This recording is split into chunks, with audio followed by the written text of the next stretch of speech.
Hi everyone. तो आज हम आपका डिस्कशन करेंगे 21 दिसंबर 2017 को जो थर्ड शिफ्ट में पेपर हुआ था उसका पार्ट 2 जो है उसको हम यहाँ पे देखेंगे। पार्ट 2 में आपके क्वेश्चन नंबर रहेंगे 91 टू 100। और चलिए देखते हैं। तो यहाँ पे आपका फर्स्ट क्वेश्चन है 250 का कितना प्रतिशत 700 होता है। ये इजी क्वेश्चन है, इसको आप सॉल्व कर सकते हैं।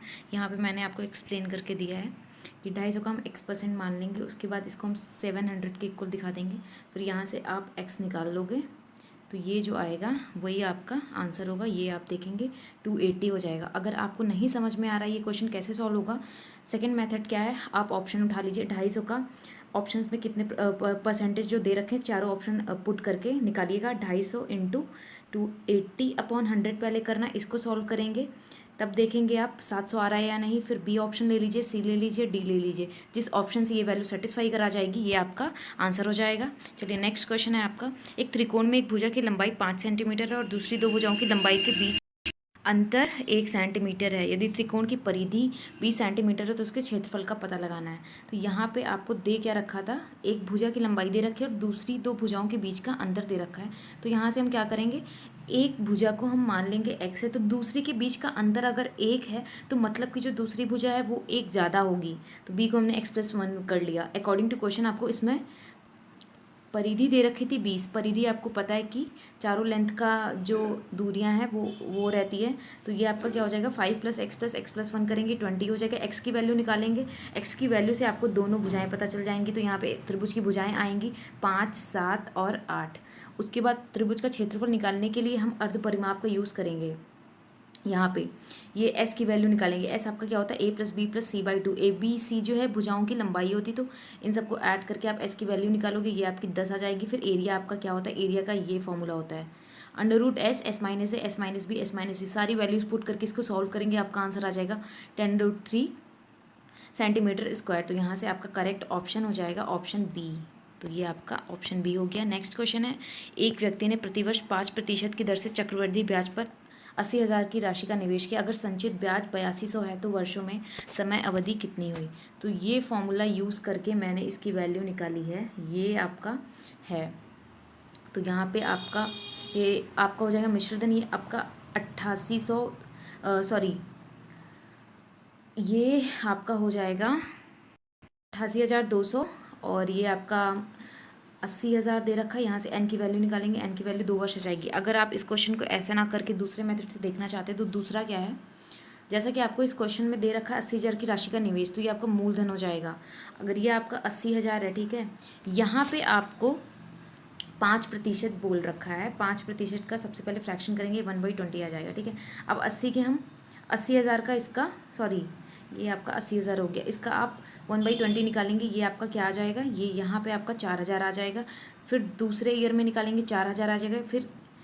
फिर आप यहाँ से निकालेंगे, ये आपका कितना आ जाएगा, ये यहाँ पे आपका 200 आएगा।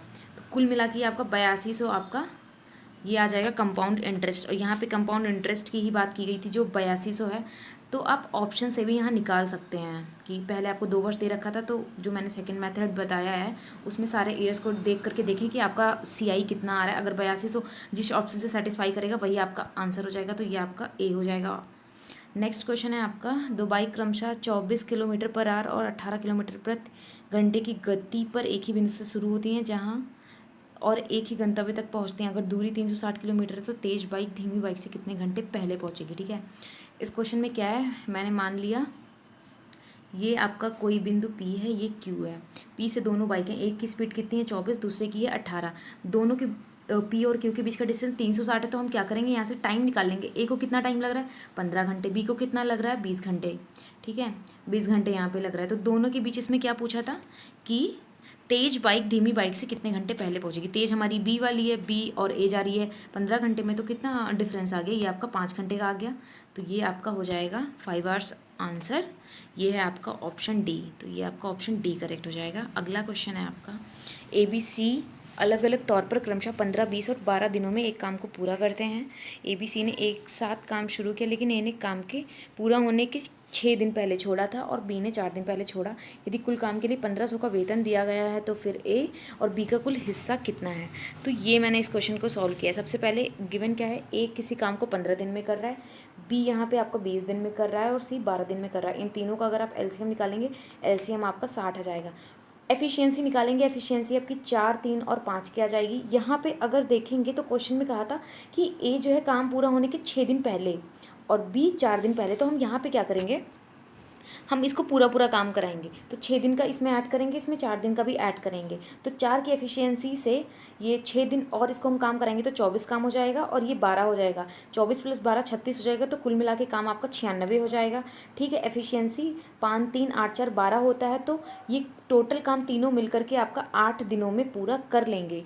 अब क्या कह रहा है ये क्वेश्चन, अब क्योंकि हमारा पूरा काम 8 दिनों में हो रहा है, जिसमें ए जो है वो 6 दिन पहले छोड़ रहा है। 6 दिन पहले छोड़ रहा है तो काम कितने दिन कर रहा है, 2 दिन कर रहा है। एफिशिएंसी कितनी है, 4 की एफिशिएंसी से कर रहा है तो कितना काम कर रहा है, 8 काम कर रहा है। सिमिलरली बी जो है टोटल काम 8 दिन में हो रहा है, जिसमें से ये 4 दिन पहले छोड़ रहा है तो कितना काम कर रहा है, 4 दिन काम कर रहा है। और 4 दिन कितना काम कर रहा है, 3 की एफिशिएंसी से 12 काम कर रहा है। ठीक है, हमें यहाँ पे ए प्लस बी से ही मतलब है, तो इन दोनों का काम आपका 20 हो जाएगा। फिर क्वेश्चन में आपको गिवन था कि 60 दिनों बोला है कि कुल काम के लिए 1500 का वेतन दिया। कुल काम आपका यहाँ पे 60 था, सॉरी ये है आपका 60 काम कुल था। इसके लिए इनको 1500 रुपये दे रखे हैं। तो ए प्लस बी का हमें बताना था कि कितना हिस्सा होगा। ए प्लस बी तो 20 काम ही कर रहे हैं, 8 + 12 करेंगे ये 20 है। तो इसका निकालेंगे आप सॉल्व करके, ए प्लस बी का आ जाएगा हिस्सा 500 रुपये। तो ये आपका ऑप्शन ए करेक्ट हो जाएगा। ये है ऑप्शन ए। नेक्स्ट क्वेश्चन है आपका, एक बेकरी 4 ग्राहकों ABCD को 4:B:6:3 के अनुपात में 90 किलो मिठाई वितरित करती है। अगर सी का हिस्सा डी के हिस्से से 15 किलो अधिक है तो बी और डी के हिस्सों में हमें अनुपात यहाँ पे बताना है। तो इनका सबसे पहले आप अकॉर्डिंग टू क्वेश्चन जाया करें कि क्वेश्चन में गिवन क्या, ABCD का अनुपात दे रखा था आपका ये है। ठीक है, उसके बाद इस क्वेश्चन में आपको क्या दे रखा था, इस क्वेश्चन में दिया था कि अगर सी का डी के हिस्से से 15 किलो अधिक है तो यहाँ पे अगर आप अनुपात में डिफरेंस देखेंगे तो सी और डी के बीच कितने यूनिट का डिफरेंस आ रहा है, 3 का। और 3 किसके बराबर है, 15 के इक्वल दे रखा है। तो 1 का निकालोगे 5 आ जाएगा। जब 1 यूनिट 5 के बराबर है तो 3 का निकालेंगे ये 15 हो जाएगा, डी आपका 30 हो जाएगा। ठीक है, और 4 आपको गिवन था, ये आपका 20 हो जाएगा। टोटल 90 दे रखा था, सबको ऐड करके 90 से घटाएंगे तो बी की वैल्यू आपकी 25 आ जाएगी। उसके बाद आपको बी और डी का अनुपात पूछा था, रेशियो क्या है, तो 25:15 है। इसको सॉल्व करेंगे 5:3 आ जाएगा। ये है आपका option number B. So here your option B is correct. Next question is, ये आपको एक टेबल दे रखी है, इस टेबल को ध्यान से पढ़ना है। उसके बेसिस पे आपको 97 to 99 क्वेश्चंस के आंसर करने हैं। ये है, तो आपका फर्स्ट है यहाँ पे क्वेश्चन, 2012 में दिल्ली से परीक्षा उत्तीर्ण करने वाले उम्मीदवारों की संख्या और 2015 में MP से परीक्षा उत्तीर्ण करने वाले उम्मीदवारों की संख्या के बीच अंतर पूछा है। 2012 में आपको यहाँ पे दिल्ली की बात कर रहे हैं, 2012 आपका ये है, दिल्ली ये है, तो यहाँ है 45, 36। और 2015 में MP, 2015 ये है, MP क्या है, ये 34, 89, इनके बीच अंतर पूछा है। ये मैंने यहाँ पे सॉल्व किया है, दोनों के बीच 1047 का अंतर आ रहा है। तो ये आपका हो जाएगा ऑप्शन सी। तो ये है। अगला क्वेश्चन है, 2013 में आंध्र प्रदेश एवं बिहार से परीक्षा उत्तीर्ण करने वाले उम्मीदवारों की संख्या का औसत निकालना है। उसके बाद 2016 में दिल्ली और यूपी से परीक्षा उत्तीर्ण करने वाले उम्मीदवारों की संख्या के औसत का योग, दोनों का अलग अलग औसत निकाल के हमें उनका योग बताना है। यहाँ पे मैंने निकाला है, ये है आपका बिहार प्लस आंध्र प्रदेश, इनका औसत निकालेंगे ये 29-53 आएगा। दिल्ली प्लस यूपी का निकालेंगे ये आ जाएगा। उसके बाद अगर आप इनको ऐड कर देंगे तो इनका आ जाएगा 81,85.50। तो ये है आपका option number B. So here your option B is correct. Next question है, यदि 2014 में आंध्र प्रदेश से परीक्षा में शामिल होने वाले उम्मीदवारों की संख्या 85,000 है तो 2014 में आंध्र प्रदेश से परीक्षा उत्तीर्ण करने वाले उम्मीदवारों की संख्या 2014 में आंध्र प्रदेश से परीक्षा उत्तीर्ण ना करने वाले उम्मीदवारों की संख्या का कितना प्रतिशत हमें बताना है।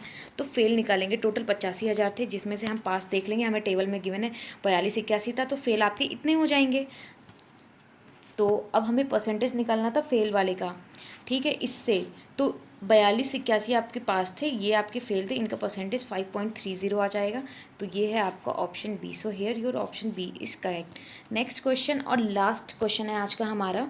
यदि एक संख्या का 3/6 हिस्सा उसी संख्या में जोड़ा जाता है तो परिणामी संख्या 54 होती है, तो मूल संख्या क्या है?